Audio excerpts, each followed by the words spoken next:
Hi, everyone. Welcome. It's great to see you. Thanks for joining us for this month's edition of our healthy cooking class. So welcome. The date is July 28th, 2021.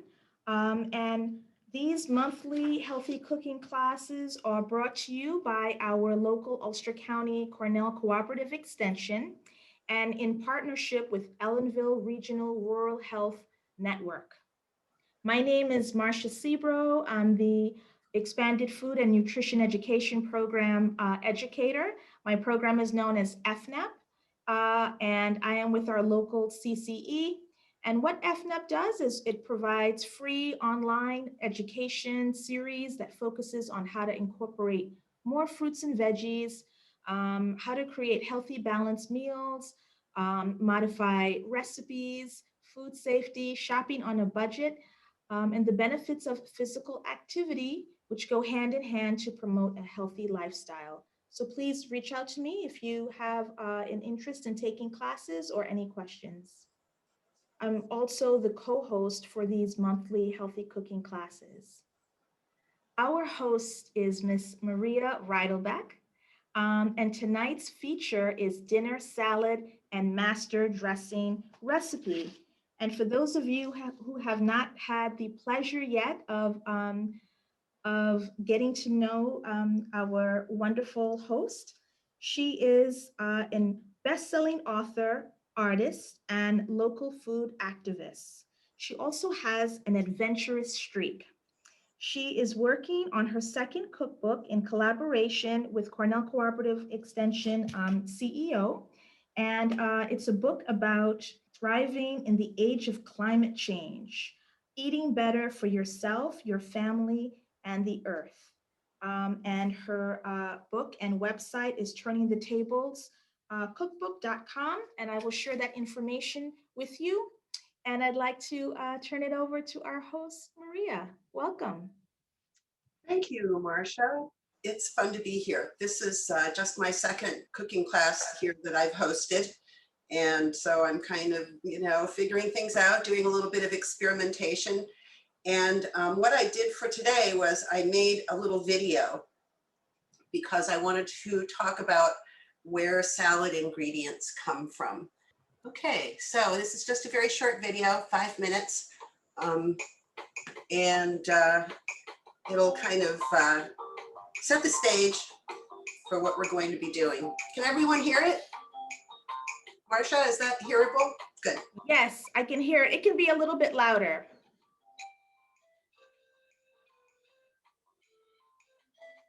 That's the best I can do. Okay, that works.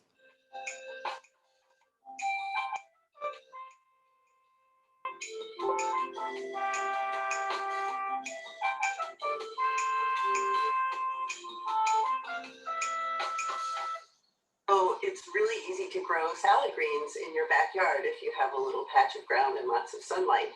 I recently moved into a new house and my lawn was patchy and it wasn't growing, so I threw down some arugula seeds and some arugula came up.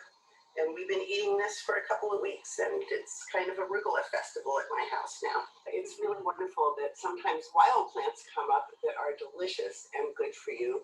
And that's what happened in this flower pot where I have some blueberry plant.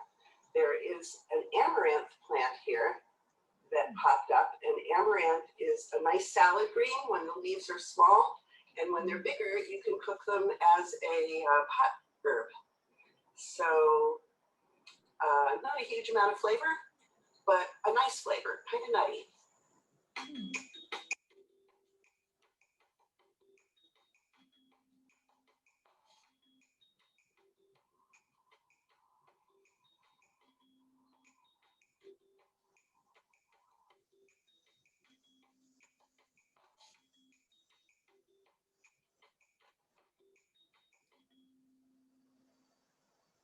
Is there supposed to be? We are on Bob's farm.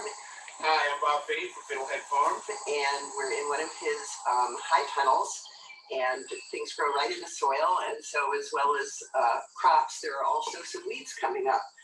This weed is called lamb's quarters, and it's really closely related to quinoa, believe it or not. And it's a delicious salad green.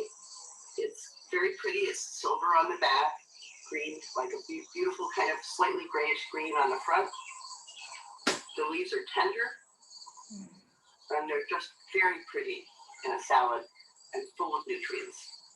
There is one of my favorite salad greens, purslane, and it's sort of like, it's a little bit of a succulent, and it's really delicious and juicy. You can eat the stems, a little bit tart, and it's just great in any salad you want to put it in. Here's a row of really beautiful greens, some of them red. They're just coming up and forming heads. They're being irrigated and soon to be seen in a farmer's market near you.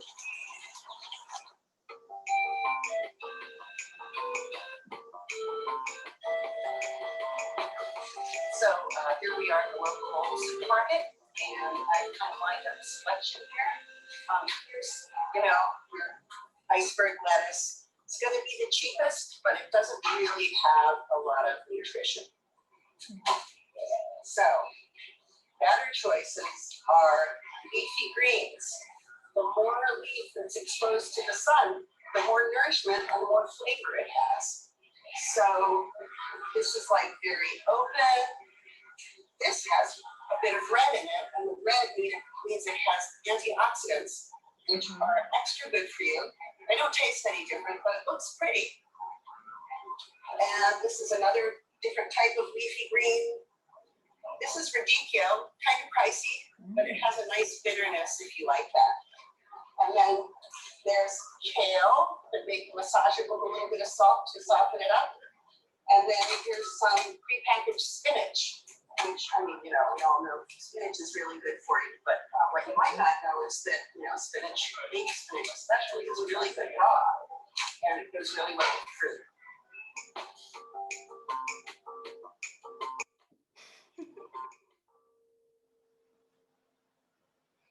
So that was my little video. And now we are going to go to. So excuse me, Maria, before we move on to the next part, I wanted to know if anyone had any questions about the video, about like some of the greens that Maria was identifying. Has anyone ever tried that, like in their salads or cooked with them before? Did you, those are things that usually are wild, but that looks like they were cultivated. So you can cultivate those herbs and plants that were growing there? They actually were not cultivated. They were, there's a kind of a greenhouse that farmers use called a high tunnel, where you grow your crops right in the ground, but yet there's sort of like a tunnel over it. And weeds also grow in there. And actually, I had been saving a purslane plant in my backyard to share with you. And over the weekend, a deer ate it. So that was why Bob let me come to his farm. And also I found some lamb's quarters there, which was nice. I'm really all in favor of having a backyard that is sort of wild. I decided when I moved into the place I'm in now, it's not really a new house, it's an old new house, that the backyard was just too big. And so I decided not to mow half of it, and I'm sort of letting it go into a meadow. But it's really great for foraging, because it's surprising how many edible plants just grow wild and they're really delicious. You need some knowledge, because you don't want to eat something that's going to make you sick, but that knowledge is pretty easily learned. If you can tell the difference between an orange, like a peach and a nectarine, you can safely identify plants. And Marcia's going to share some resources in the chat in case you're interested in learning more about that.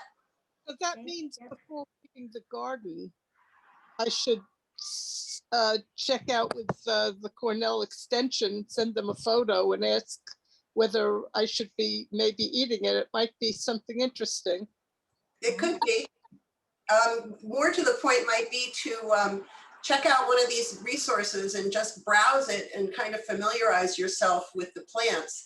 And I'm sure you're going to see plants that you recognize. And if you're a gardener, you've been seeing these weeds all along. And then finding out that they're delicious edibles is pretty great, because all of a sudden they get transformed from being a weed into a vegetable. Correct. And also there are apps that you can use now where you take a picture like of the plant or like of the herb, and they will identify it. I have one on my phone. It's called Picture This on my iPhone. So it's pretty cool resource. But That's absolutely, brilliant, Marsha. yeah, to check as many resources as you can before tasting or trying anything. Great Yeah. question, Betty. Thank you. Yeah, it's really stunning how accurate these identifying programs are. So what I did for our class today is I put together a bunch of ingredients, and I'm just going to share on the screen. So the recipes from my cookbook are all in pictures. This is the recipe for salad. And what I've done is I've recommended amounts here. I don't know if you can read them, I hope so, that basically fall into the idea of a really healthy plant-based diet. A plant-based diet really reorients your meal from being about meat to being about lots of other things and meat, so or protein. So a salad's really good for that. And I know people, a lot of people think that salads are, just kind of fluff, but you can really make a delicious hearty salad. And in the summer, it is fantastic, because you don't have to cook, you don't have to heat up the kitchen, and you don't have to heat up yourself with hot food. So the recipe calls for about 2 cups of tender greens, 1 cup of hearty greens, cup to 2 cups of veggies, half a cup to 1 cup of protein, up to half a cup of tender herbs, whole grains, about half a cup, and then extras. There is a list on the back of the recipe of ideas. So I don't expect you to read this right now, but this is every category with ideas of all different things that you can use. So I'm going to just stop. So Maria, I just wanted to comment on that list where you talk about, the hearty greens and like the softer greens. And I think that people have this idea of salad as being kind of like a lettuce and tomato, like depending on how much salad you eat or how much you prepare, something like cucumber could really be edgy. So I love this recipe because the list that you provide, it shows like how hearty and all of the different things that you can add to it. And it's wonderful for someone who is not familiar with making salad, right? I mean, like we know, actually just some quick facts, the dietary guidelines for Americans put out some information that said that Americans ate less salad during the pandemic because they couldn't go out and eat at restaurants and diners, like where people are likely to get a side salad. I know I work with families who, they ask me if the salad on their fast food sandwiches and burgers count, which is always going to be iceberg lettuce. And from what we learned from your video, we see that has it's very low nutritional content. It's crunchy, but there's lots of other great crunchy stuff. It just happens to be really durable, and that's why fast food restaurants use it, because it lasts forever. So I'm going to start with salad greens. This is, just for myself, this is one of the things that always made me hesitate, is like having to clean the greens. But once you get a routine down, it's really not so bad. And you just got to get into like playing with the water. So I have a salad spinner here. It's a bowl full of water. I usually do this over the sink. And I'm going to put into it some arugula that I got. This is the arugula from my backyard. Got to pick some lawn out of it. I'm just going to put this in. And you can, this is not dirty. I just want to rinse it. So I'm just going to kind of like, you know, do that. Here's another piece of lawn. I'm going to lift it out. And you really want these things to kind of swim around in the water. So these guys I'm going to pile over here. I'm going to save them to dry them later. And then I've also got here, I found this hiding in my fridge. This is a beautiful little farmer's market. I think it's a radicchio, but it's getting kind of like slimy on the outside. So I'm going to pull off these outer leaves. It's sad. It was so fresh when I got it. But you pull off the outer leaves and the inside is looking just great. So these kinds of heads, you really don't have to kind of wash the whole thing because, you know, it's all clean inside. So I'm just going to dunk that and I'm going to put it in the drainer. And then what I saved for last is this curly lettuce, and it's a little bit dirty at the bottom. So I wanted to do it last because, you know, I didn't want to, you know, dirty up the water. So I'm just going to make sure to take this apart, and I'm going to really just kind of give it a little bath, play in the water. Feels good after a long day. And what happens is that those granules of dirt will just sink to the bottom. It's really kind of a cool process. If you have produce or greens that are really dirty, you're going to want to do this up to 3 times. But I guarantee that if you do it 3 times, you're not going to have any grit in your salad, because grit in your salad is a real buzzkill. So I'm going to lift these out. And see, I can kind of reach in the bottom and feel a little bit of soil at the bottom. So I know that I did my job.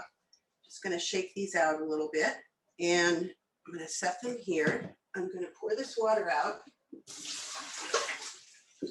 So one of the really important things about salad is drying your salad greens. If you don't dry your salad greens, your salad's going to be watery. So I'm just going to tear these up a little bit. Tearing is better than cutting. And when you wash salad greens, it also refreshes them and makes them a little crispy. Salad spinners are definitely an investment. They cost about $20 to $30, but I think they're really worth it because it gives you someplace to wash them. You don't really want to wash them in your sink because sinks are the dirtiest place in the kitchen, according to like food scientists, which is really freaky, but true. So I'm gonna just fluff these again and give them another spin, and then put on the brakes. And you can see how much, here, I'll show you how much water came off. Not over the computer. So this is like a good 1/3 of a cup of water that it spun off of these. So that's how watery your salad would be if you didn't dry your greens. So if you don't have a salad spinner, I'm just going to put these over here. If you don't have a salad spinner, my mom had a way of drying greens that I love because it was kind of fun. So I'm going to get this, let's see, I'm going to take the arugula, and I've got this clean towel, and I'm going to lay the arugula on the towel. This is what I call the Pete Townsend method. If you've ever seen Pete windmilling his guitar. So you just like, you've got it here like this, and then you just like whirl it like that. And the centrifugal force will just like spin that water right off. Give it another fluff so that, you know, you're exposing, and the towel gets wet and your salad gets dry. So I'm just going to give this another spin, and you get a little exercise.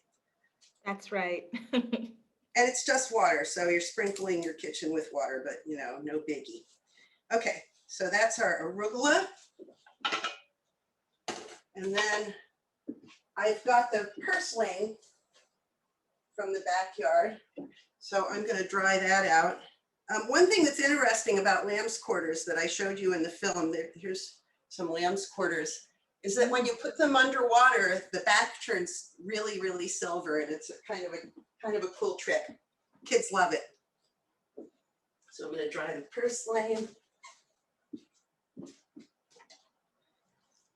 And then I'm going to just kind of pick it apart, pick off these nice greens. So what I'm going to do today is I'm going to make 3 salads out of the ingredients that I have here, because you don't have to put everything in every salad, and it's kind of fun to do what the French call composed salads, which is salads made out of, you know, more kinds of food than just greens. So I'm picking these guys off. And then I'm going to start going for my other ingredients. So I've got some beautiful radishes here, really nice. When I brought them home, I took the greens off right away, because if you leave the greens on carrots and radishes, the greens have so much surface area that they're going to pull the moisture. They're going to, you know, expirate. They're going to kind of want to dry out, and they're going to pull the moisture out of the root vegetable, and it'll get flabby. Nobody wants a flabby radish. So I'm just going to wash these guys off. Again, dry them out. And here's where a really sharp knife comes in handy. The only time I've ever cut myself really badly in the kitchen to where I needed stitches was with a dull knife. I was pressing too hard and it slipped. So sharp knives are really a good idea. All you need is a sharpening stone, and you need to, what I did is this old man in the Smoky Mountains that was the grandfather of a boyfriend showed me how to sharpen a knife. So if you can find like some old guy who knows how to do it, and they'll give you a lesson, and they'll really enjoy it, and you're going to really enjoy it, and then you'll be able to have sharp knives forever. You just get one of these stones. So I've got my sharp knife here, and I'm just going to take the tails off. Now, one thing about salads is that some ingredients are hard, some ingredients are soft. When you've got harder ingredients like this, I tend to want to cut them smaller. So I'm just going to cut these guys in really thin little slices. Plus it looks beautiful. Look how pretty this is. And so, you know, they're nice. They provide a little bit of heat. You can hear how easily that knife goes through. Okay, I'm just going to toss these in here. The next thing I'm going to do is cut a carrot. My carrot's gone missing. Here we go. Okay, so carrot, you're going to want to peel. Oh, by the way, I've got a compost bucket here where I'm putting all my trimmings, and that's going to become beautiful garden soil next year. So, you know, I'm just going to like peel this. Now, carrots are fun, extra fun, I think, to cut up, because you can do it in so many different ways. So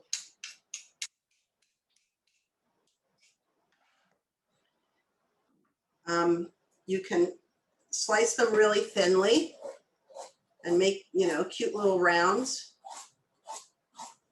like these. You can cut them into like little batons or julienne, so that they're just these really thin little guys.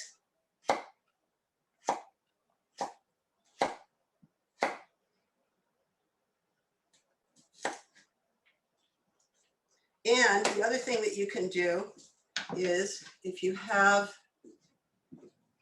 a grater, you can shred them, which is a nice thing to do with any hard vegetable. So you just, you know, run it on the coarse side of a grater, and you're going to get these nice little shreds. So let me make this pretty for you. you've got like several different shapes here Mhm. that you can have some fun with.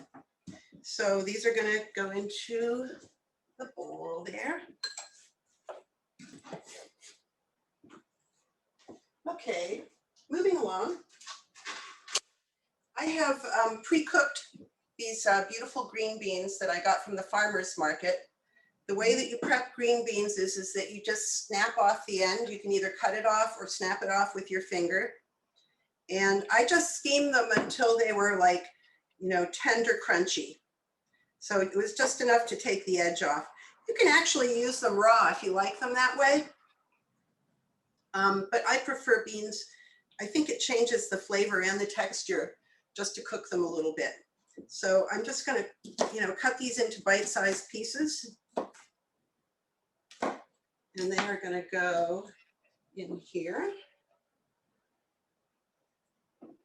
Another ingredient that I love is sweet corn. You can steam it or you can leave it raw. These I steamed lightly. I have to say, the other night I accidentally overcooked some corn and it had a different flavor and I kind of liked it. So it's something I'm going to experiment with some more. It's fun to have accidents in the kitchen because sometimes you learn things from them. Last spring, my roommate and I were making maple syrup and we were like boiling it down and boiling it down. And it was the last boil and it went on a little too long and it got almost burned. But we saved it and we're using it in barbecue sauce because it's like kind of got a smoky flavor. So we think it's special. We're not going to try to make it next time though. So here's some corn. Gonna put that in there. Cats like to chew on corn cobs if you have cats.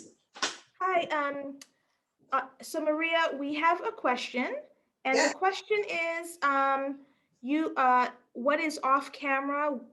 What you're putting your cut veggies in? So I'm putting them into bowls.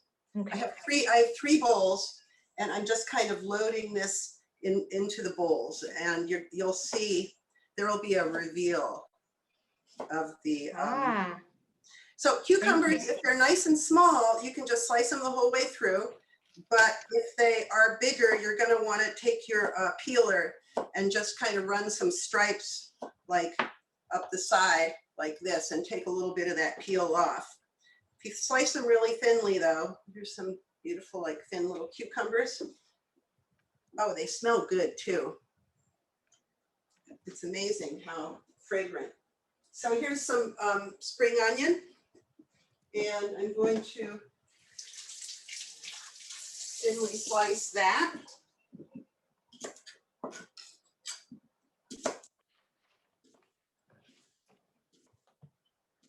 I like it really, really thinly sliced. If you find onion too strong, you can just kind of soak it in some fresh cold water for 10 minutes and it'll take some of the heat away and some of the harshness. It's like a trick I learned from Japanese cooking. So we also have some of these nice little cherry tomatoes. It's just the beginning of tomato season. So I'm going to cut up a few of these. Oh, there is a really great secret about tomatoes, and that is that if you salt them lightly and let them sit for 10 minutes, they're going to develop some really awesome flavors that they wouldn't have otherwise. It's some kind of like really cool molecular reaction that I forget how it goes, but I'm sure a chemist could explain it to us. So I'm just going to give these like a little sprinkle of salt before I put them in the bowl, just to give them time to do its thing. It's going to go in the bowl. And what else do I have here? I've got some broccoli. I think I'm not going to use that, but it's really pretty. I've got some fennel. So fennel's amazing. It's really big and beautiful, and it's got a lovely flavor, like sort of licorice-y. Like, I know it doesn't sound like food, but it's really good. I've also got some barley that I made in advance, and that's going to be going in one of our salads. Excuse me, Maria, the fennel that you were just holding up, would you use, like, what part of it, like, would you use? Do you use the stalk and everything? Do you go down? That's a good question. This is the sort of vegetable part. Mhm. And then you can use these little lacy fronds as an herb. Uh-huh. So, and you can do all kinds of things with fennel. You can roast it, you can eat it raw. It's nice, you know, this is like a very firm vegetable, so you're going to want to slice it really thinly. It's really good with apples, actually. Mhm. Thank you. Okay, and oh, so this week I found a bounty of chanterelle mushrooms. So this is a particular beauty. Wow. It is, they're a beautiful kind of golden apricot color. They smell very fruity and delicious. And so what I did was, you should, so these are wild mushrooms, and you do need to learn about wild mushrooms before you harvest them, because there are some deadly ones. It's not like plants where, you know, you're not going to kill yourself if you make a mistake. If you make a mistake with mushrooms, it could have bad consequences. That said, there's a handful of pretty common mushrooms that are really easy to identify. And if you learn those mushrooms, it's fantastic. I mean, these chanterelles, somebody sent me a snapshot from Adams today. They're going for $37 a pound. And I found a bag big enough to share with my friends. So, you know, it's worth cultivating the knowledge, because we live in a really good area for mushrooms here. And this season is actually a really good season because it's been so rainy. So I cooked up some chanterelles in just a little oil, and they're going to go in one of our salads here. Let's see this one. And okay, moving along, I've got a hard-boiled egg here that we can put in one of the salads, and some chopped nuts, chopped toasted walnuts. Here we go, right here. Nuts are great because they're pretty crunchy. I always use the toaster oven to toast nuts, because my toaster oven has a timer on it, and when the timer goes off, the oven goes off. Otherwise, I always end up burning them. So I put them in the toaster oven at like 300 degrees for 4 minutes, and that'll pretty much toast any nut just right. That's my secret. So we're going to do master salad dressing. I've got this jar here, and it's really, really easy to make a vinaigrette.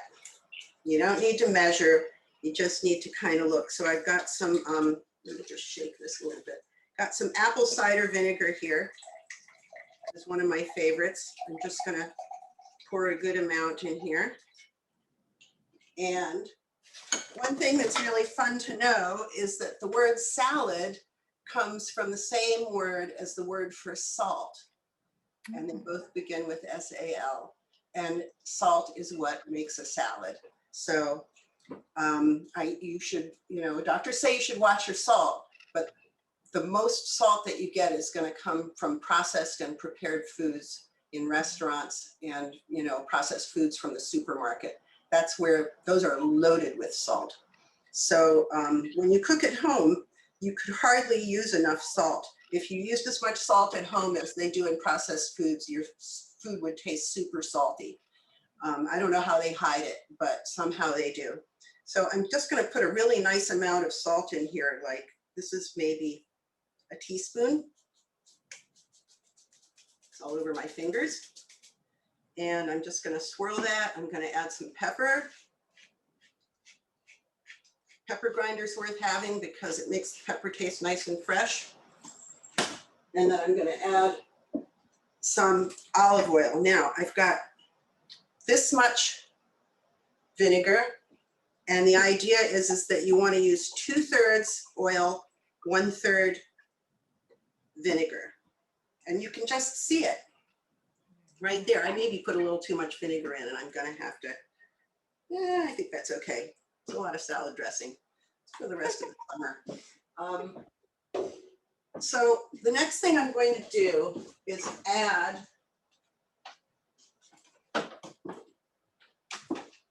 just a little hit of mayo.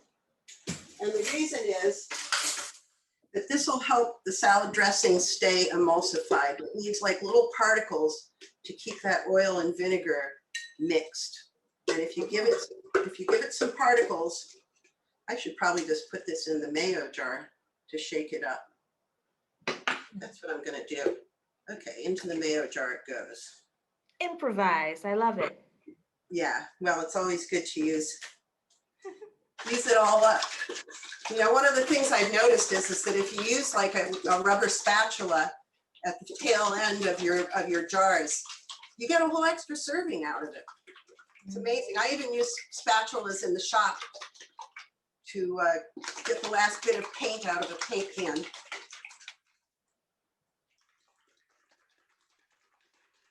Okay, so I'm giving this like a really good shake. And it's all nice and creamy in there. And the way that you test the salad dressing is you put something in it. You don't just test it on your finger. You actually dip something in it and you taste it. Yeah, not enough oil. Add a little more oil.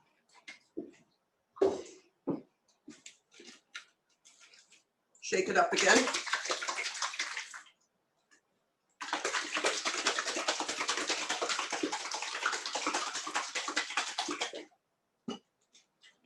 Okay, so I've got this nice basic salad dressing.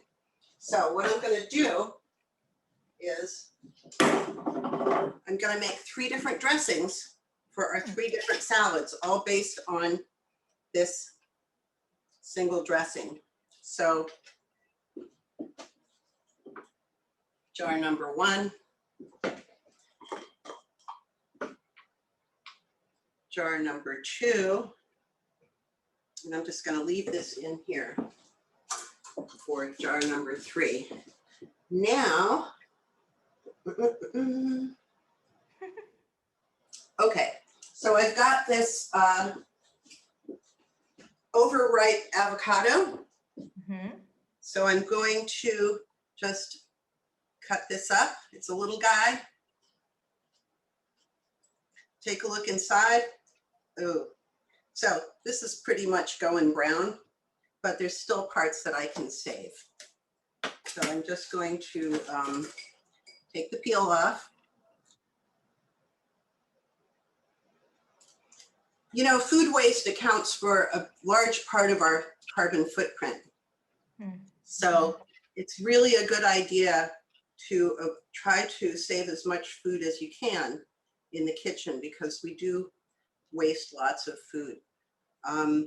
We just reorganized our refrigerator because we found that stuff was getting lost and going bad, and you know, leftovers creeping to the back, that kind of thing.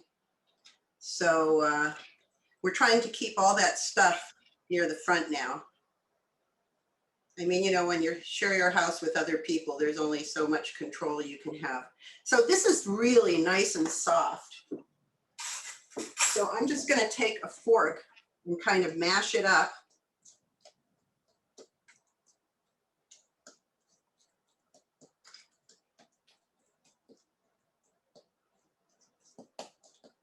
And then I'm going to add it to the salad dressing.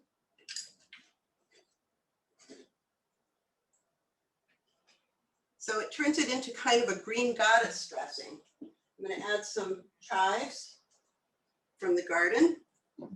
You know, I am not growing many vegetables because I don't get a lot of light and I have a lot of deer.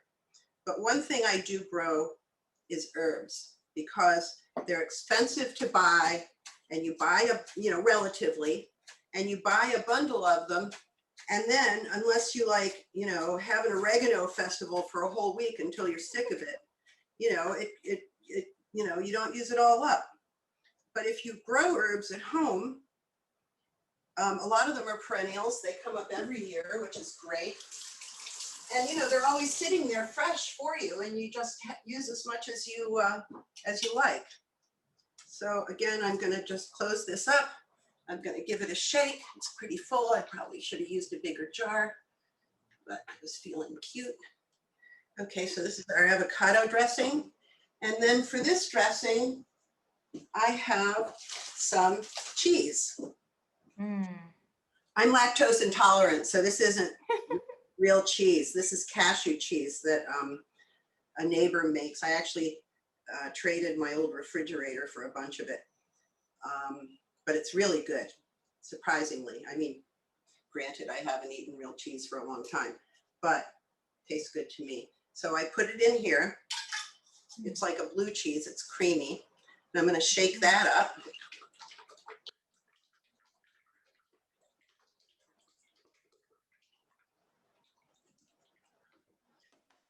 And now it's time to assemble our salad. I'm just gonna move this all out of the way. Anybody have any questions? Going too fast, too slow?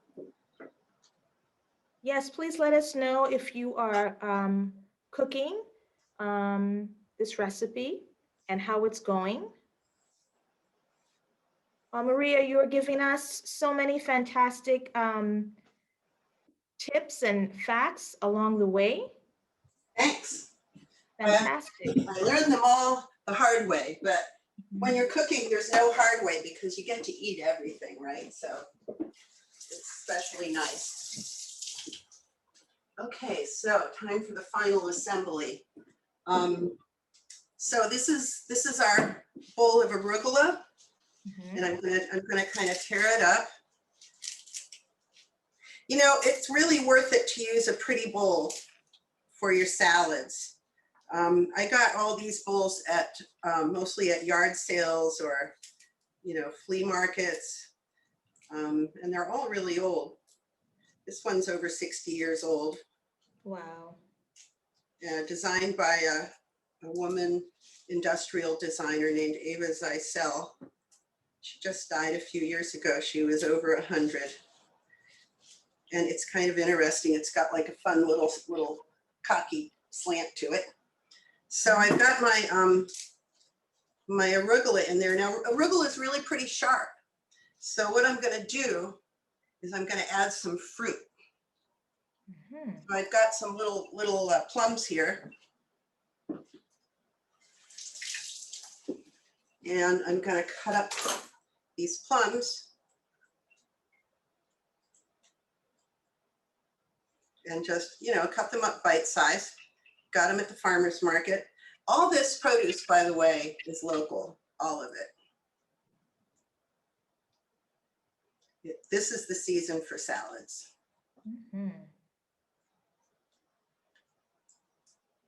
So cutting this up.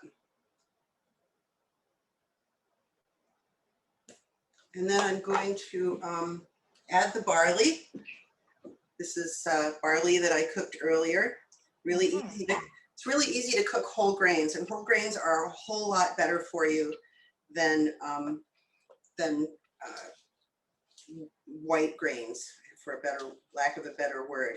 So I'm just going to toss this with my hands, and then for crunch, I'm going to put some, these walnuts in.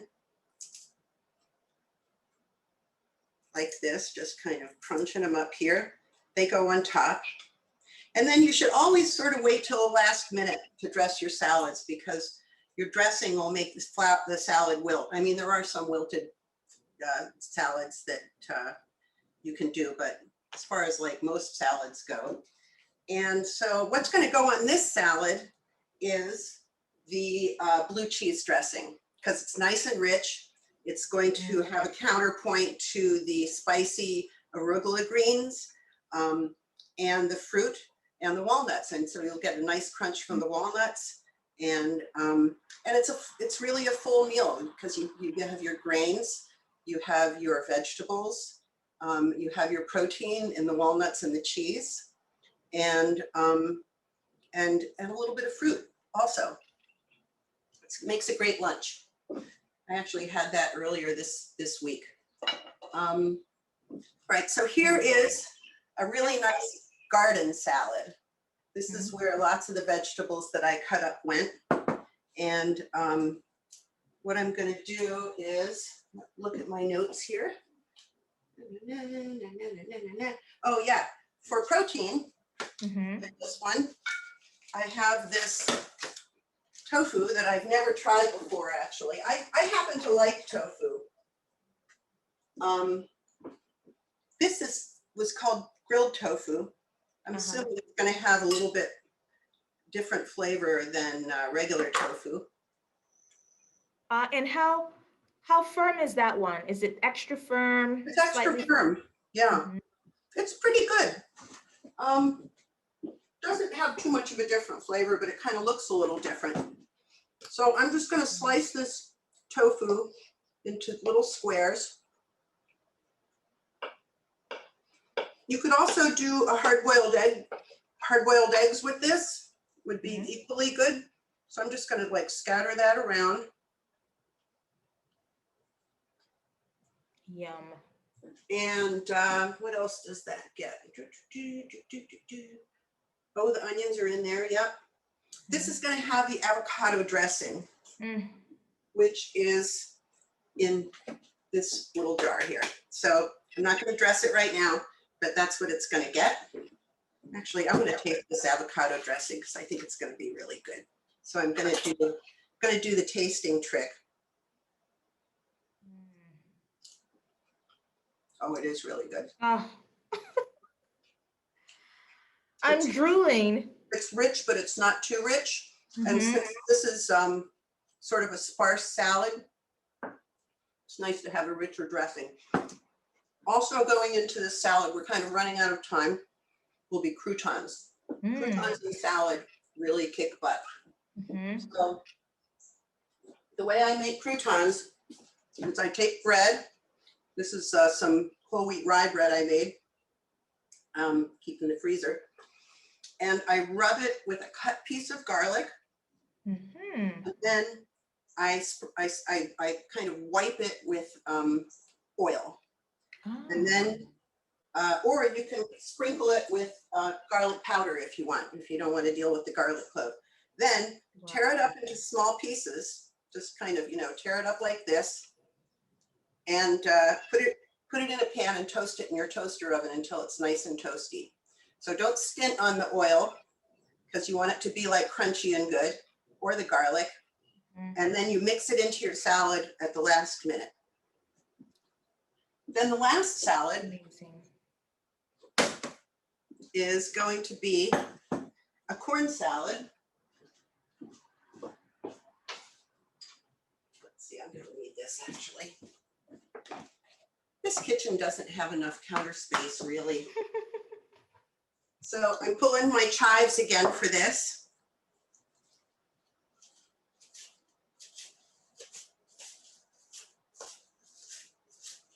And what we've got in here is we've got corn, the cherry tomatoes, green beans, the chanterelles. So we've got the corn as a starch. We've got 2 vegetables plus a mushroom. And what is my protein going to be in that? Oh, black beans. I almost forgot. So I've got some black beans here, and I'm going to look around for my strainer, which is somewhere. Oh, here it is. Just going to empty this into here. You can make your own beans, but in the summer, it's kind of hot. And I'm going to just rinse these off.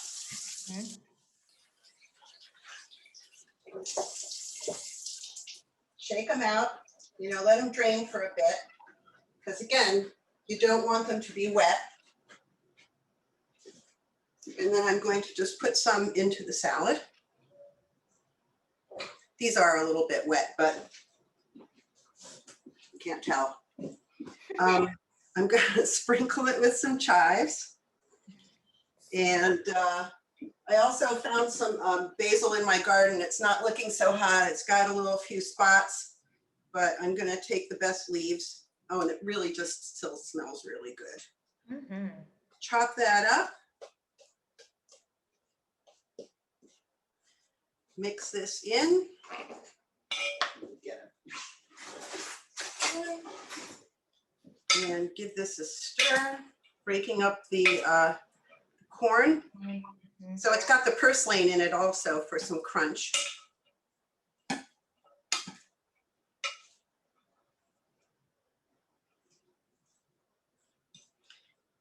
And the chanterelles are very sweet and fruity. And so here we have another square meal. We've got a grain, we've got some vegetables, Mhm. we've got a protein, and we've got a starch. So, and it's all local. It's just amazing. So that's 3 salads, 3 totally different salads that you can make using the same recipe. And you know, not to say that you need all these different ingredients. You can make a really simple salad that is just, one of my favorites is just beans, some herbs, maybe 1 vegetable, and then put it on toast and eat it on toast. You know, you can really simplify it if you want to, because who wants to cook a whole meal every night? It's really nice to have snacks some nights. Yeah, so that's the salad show. Delicious. Anybody have any questions, or does anybody have any of their own salad secrets to share? I use the Instant Pot for making beans. And so I don't use very much canned beans anymore because it's so behind making the beans. You cook it a certain length of time. Pressure, and then you let it totally come down, the pressure come down. You don't release the pressure. And that way it doesn't mess up the vent in the Instant Pot. And but the trick is to figure out exactly how long to cook the beans. So we figured out that for black beans, 45 minutes under pressure, and then to let it do its own thing till it comes down. Probably it takes about a half hour more. And chickpeas, garbanzos, about an hour. And but anyhow, to figure out how long to do it that way. But the secret is to just let it come down naturally. So, oh, I see. So it takes about an hour for garbanzos, given that you're going to let the pressure come down naturally. Right. Yeah, I was that's great. remember the amounts, but I just last week made split pea soup. And back in the day, Presto pressure cooker, that was the one that was on top of the stove. Every page of the pressure cooker cookbook said not to cook split peas in the pressure cooker because it would clog the vent. But I found that if I cook the split peas in the pressure cooker and I let it come down naturally and I don't release the pressure, it seems to do okay, and only to not have it filled up too much. But even then, last time I even let it fill up to almost half full. But the secret is to let it come down naturally. And then also, if you're using the Instant Pot, there's the vent hole. There's a little cover on the inside that you can pull off. And then you can take a pipe cleaner and make sure that that hole is totally clean each time. So that Well, that's important. Yeah. Super, thank you. Those are both really, you know, it's a little bit tricky to make dried beans. I have had mixed results.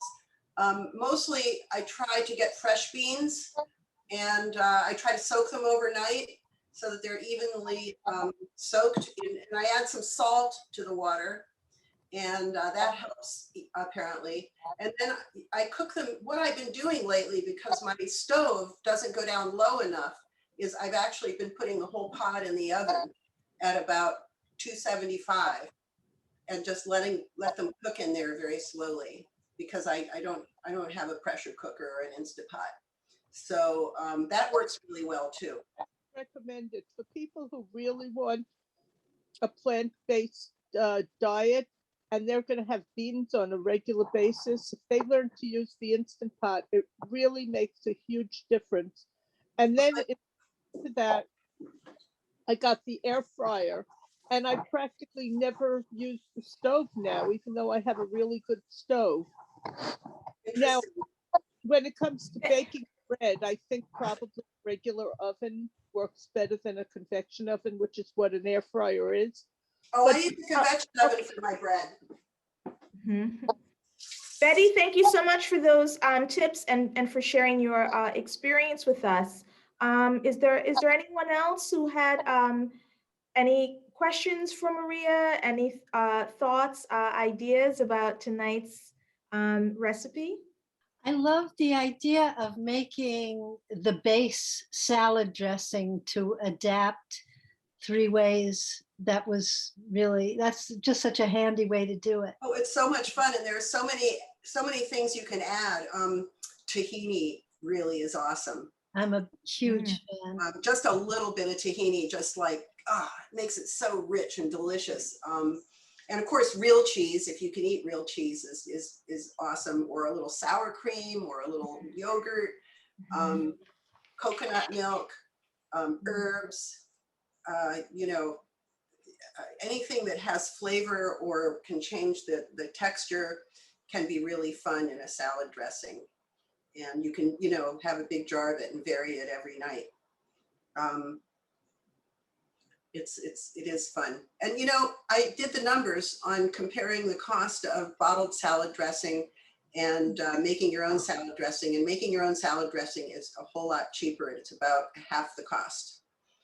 So, and you have fewer, things in your fridge. Instead of a bunch of different flavors of, bottles of salad dressing, you have your, your oil, your vinegar, and then, the ingredients that you vary it with that you use for other things. Thanks, Laura. Super. Thank you. Well, it's been really great spending an hour with y'all. Maria, it's fun being in your kitchen. I know, isn't it lovely? Thank you. I love the butter yellow cabinets and Well, it's nice to have you in my kitchen. I love cooking with other people. I always learn a lot when I cook with other people. So I hope to see you next month. We're going to be doing snacks for dinner. So it's going to be making pesto out of all different kinds of herbs, and also making salsa out of all different kinds of ingredients, how you can use them to make a meal. Cool. And all of these things are ways to eat with a low carbon footprint so that you're light on Mother Earth, and they're made to share. So, it's always good to share your food with someone else. That's a great idea. To take this class with a friend or family member. And it's going to be on Monday, August 23rd at 6 p.m. I do believe that the registration is already up and running on our CCE Healthy Cooking class page. But again, look for next month's class. It's going to be on a Monday, not a Wednesday, August 23rd at 6 p.m. Thank you, everyone, for joining us this evening.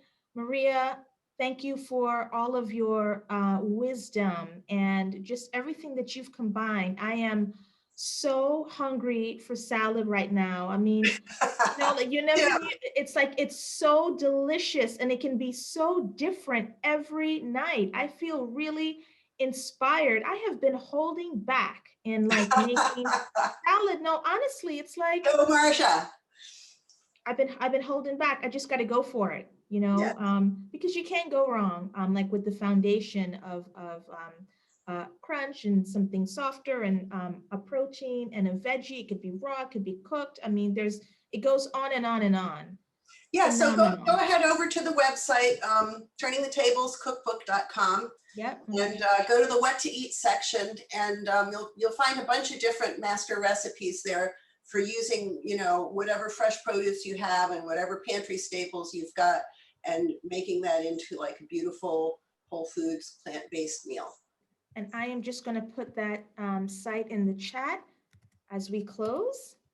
Something that you can click on. It should take you right there. Marsha. Thank you very much. Thanks, everyone. Thanks All right, for great joining to see you us. both. Have a Thank beautiful you so much, Marcia. Thank you, Maria. See everyone next month. Bye-bye.